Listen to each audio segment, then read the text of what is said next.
You ask Tiger to solve. This deals with linear equations with one unknown. The final result is y equals 1. Let's solve it step by step. Simplify the expression. Simplify the arithmetic. Group all constants on the right side of the equation. Subtract 3 from both sides. Simplify the arithmetic.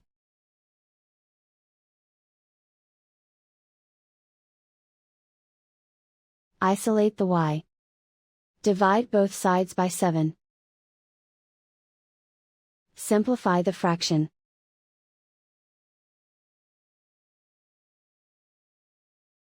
And so the final result is y equals 1.